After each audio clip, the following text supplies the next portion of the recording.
തമിഴ്നാട്ടിൽ ഇടിയപ്പം വിൽപ്പനയ്ക്ക് നിയന്ത്രണം ഏർപ്പെടുത്തി. ഭക്ഷ്യസുരക്ഷാ വകുപ്പാണ് ഈ നിയന്ത്രണം തമിഴ്നാട്ടിൽ ഏർപ്പെടുത്തിയിട്ടുള്ളത്. വാഹനങ്ങളിലും പൊതുനിരത്തുകളിലും വിൽപ്പന നടത്തുന്നവർക്ക് ലൈസൻസ് നിർബന്ധമാക്കി. പൊതുജനങ്ങളിൽ നിന്ന് പരാതികൾ വ്യാപകമായ സാഹചര്യത്തിലാണ് തമിഴ്നാട് സർക്കാരിന്റെ ഈ നടപടി. ഇരുചക്ര വാഹനങ്ങളിലെ വിൽപ്പനയും പൊതുനിരത്തുകളിലുമെല്ലാം സുലഭമായി ലഭിക്കുന്ന ഒന്നാണ് തമിഴ്നാട്ടിൽ ഇടിയപ്പം. എന്നാൽ നിർമ്മാണത്തിലെ വൃത്തിക്കുറവ് കാരണം പരാതികൾ ഏറെ ഉണ്ടായി. ഈ സാഹചര്യത്തിലാണ് ഭക്ഷ്യസുരക്ഷാ വകുപ്പിന്റെ നടപടി. വിൽപ്പന നടത്തുന്നവർ ലൈസൻസ് നിർബന്ധമായും എടുക്കണം. നിർമ്മാണത്തിന്റെ ഓരോ ഘട്ടത്തിലും നിർദ്ദേശങ്ങൾ കർശനമായി പാലിക്കണം. അല്ലാത്തപക്ഷം നടപടി ഉണ്ടാകും. ലൈസൻസ് സൗജന്യമായി ഓൺലൈനിൽ ലഭിക്കും. ഓരോ വർഷവും ലൈസൻസ് പുതുക്കുകയും വേണം. ഭക്ഷ്യസുരക്ഷാ വകുപ്പിന്റെ നടപടിയിൽ സമ്മിശ്ര പ്രതികരണമാണ് വ്യാപാരികളിൽ നിന്നും ഉപഭോക്താക്കളിൽ നിന്നുമുള്ളത്. பொறுத்தவரை நல்லது அவங்களுக்கு. ஏன்னா தெரு மேலே இடியப்பம் விற்கிறவங்கனால திங்கிற பொருள் மற்ற பொருள்லாம் பரவாயில்ல. திங்கிற பொருள் உணவுப் பொருள் இருக்கிறனால அது அவங்க கவர்மெண்ட் சொன்னது நல்ல ஒரு இதுதான் அது.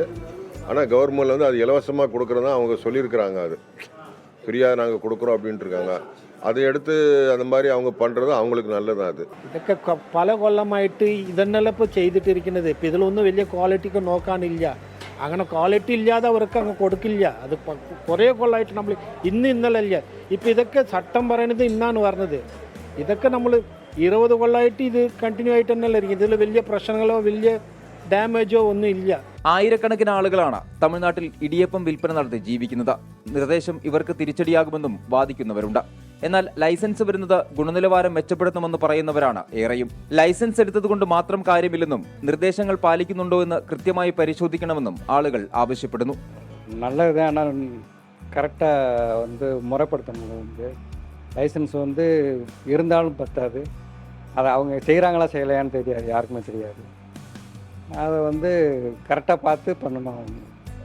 എല്ലാവരെയും ടെൻഷൻ പണ്ണക്കൂടാതെ. പിന്നെ ഇതൊരു നല്ല കാര്യമാണ്. കാര്യം വീട്ടിൻ്റെ വാതുക്കളിൽ സാധനം എത്തും.